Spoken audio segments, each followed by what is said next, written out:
Praise the lord. ఈరోజు దేవుని వాగ్దానము మీకా వ్రాసిన గ్రంథము 6వ అధ్యాయము 8వ వాక్యం. మనుష్యుడా, ఏది ఉత్తమమో అది నీకు తెలియజేయబడి ఉన్నది. న్యాయముగా నడుచుకొనుటయు, కనికరమును ప్రేమించుటయు, దీన మనస్సు కలిగి నీ దేవుని ఎదుట ప్రవర్తించుటయు, ఇంతే కదా యెహోవా నిన్ను అడుగుచున్నాడు. ఆమేన్. ప్రభువునందు ప్రియ దేవుని జనాంగమా, మన ప్రభువును లోకరక్షకుడును అయిన యేసుక్రీస్తు ప్రభుల వారి దివ్యనామమున మీ అందరికీ క్రిస్మస్ శుభములు తెలియజేస్తూ ఉన్నాను. యేసుక్రీస్తు ప్రభుల వారు ఈ భూమి మీదకు రాకమునుపు ఈ భూమి మీద ఉన్న జనులు ఆ దేవాది దేవుని ఆజ్ఞలను, ఆయన కట్టడలను పాటించక అన్యాయస్తులై, అక్రమము చేయువారై, ఒకరి ఎడల ఒకరు కనికరము లేనివారై, ఒకరి ఎడల ఒకరు ప్రేమను చూపని వారై, దేవుని ఎదుట విపరీత బుద్ధి కలిగి ప్రవర్తించుటయు, హృదయమునందు గర్వము కలవారై దేవునిని విసర్జించి బహుగా చెడిపోయి ఉండుట దేవుడు చూసి ఆయన తన హృదయములో ఎంతో వేదన పడ్డాడండి.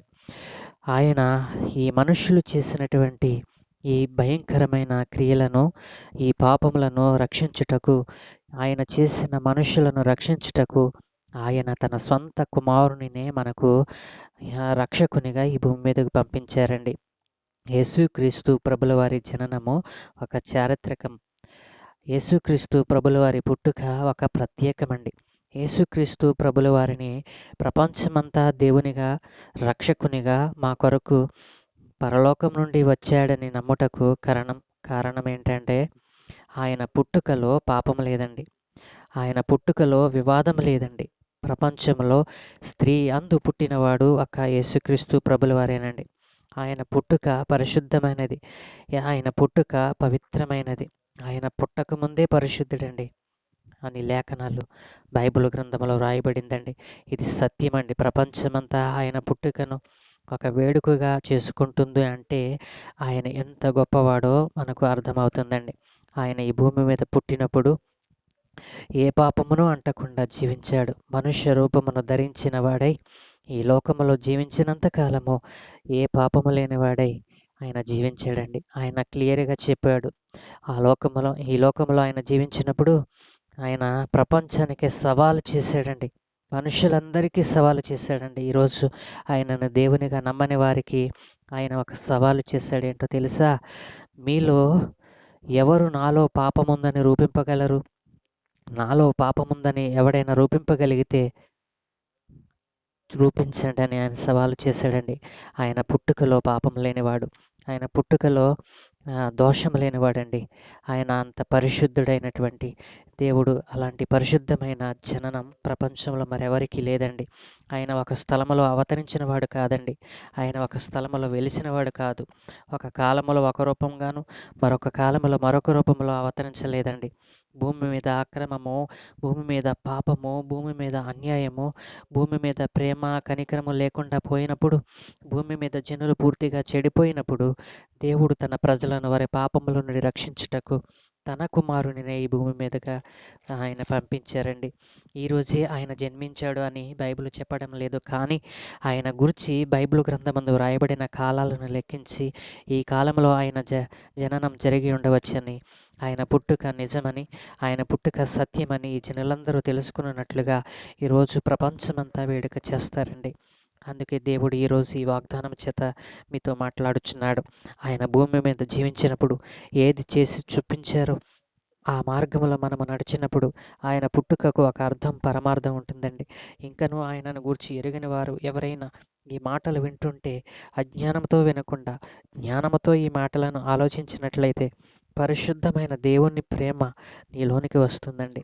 నిన్ను వలె నీ పొరుగువానిని ప్రేమించుట, నీ పొరుగువానికి కీడు చేయుట, అన్యాయముగా ప్రవర్తించటం మొదలగునవన్నీ పోయి నీ పొరుగువాని ఎడల ప్రేమను, నీ పొరుగువాని ఎడల కరుణను, దయను, కనికరమును, న్యాయమును జరిగించుట మీకు అబ్బుతుందండి.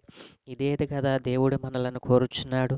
ఈ రోజున ఈ వాగ్దానం చేత నీతో మాట్లాడుతూ ఉండగా ఆయన పుట్టుక నీకోసమే అని, ఆయన పుట్టింది నిన్ను రక్షించుట కొరకేనని, ఆయన పుట్టింది నిన్ను పరలోకం చేర్చడానికని నమ్మినట్లయితే ఈరోజు ఈ వాగ్దానము చేత నీవు పట్టబడినట్లయితే, ఒకవేళ దేవునిని ఎరగని జనాంగము కానీ ఉంటే గనక, ఈరోజే ఆయన నా కోసమే పుట్టాడని నీ హృదయంలో విశ్వసించినట్లయితే, ఆయన పుట్టుకలో పరిశుద్ధత ఉందని, ఆయన పుట్టుకలో పాపము లేదని గ్రహించినట్లయితే, ఈరోజు ఈ చిన్న ప్రార్థన మాతో కలిసి చేయి. యేసుక్రీస్తు ప్రభుల వారు పుట్టుకలో పరిశుద్ధుడండి. అలాంటి పరిశుద్ధమైన జీవితం నాకు కావాలని ఆశపడుతున్నట్లయితే చేద్దాం. పరిశుద్ధుడును మహాగణుడును మహోన్నతుడైన దేవా, నీ పరిశుద్ధమైన జననమును బట్టి నీకు స్తోత్రాలు చెల్లిస్తున్నాము నాయన. ఈరోజు మీరు మాకు ఇచ్చిన ఈ వాగ్దానమును బట్టి, అయా నీవు పరిశుద్ధుడవని, నీవు పుట్టుకకు ముందే పరిశుద్ధుడవని, ఆ సర్వాధికారి అయిన దేవుని కుమారుడువని మేము విన్నాము నాయన. వినిన దానిని మేము నాయన అవలంబించుటకు, నిన్ను మా స్వంత రక్షకునిగా అంగీకరించుటకు ఈరోజు నిర్ణయం తీసుకున్నాము.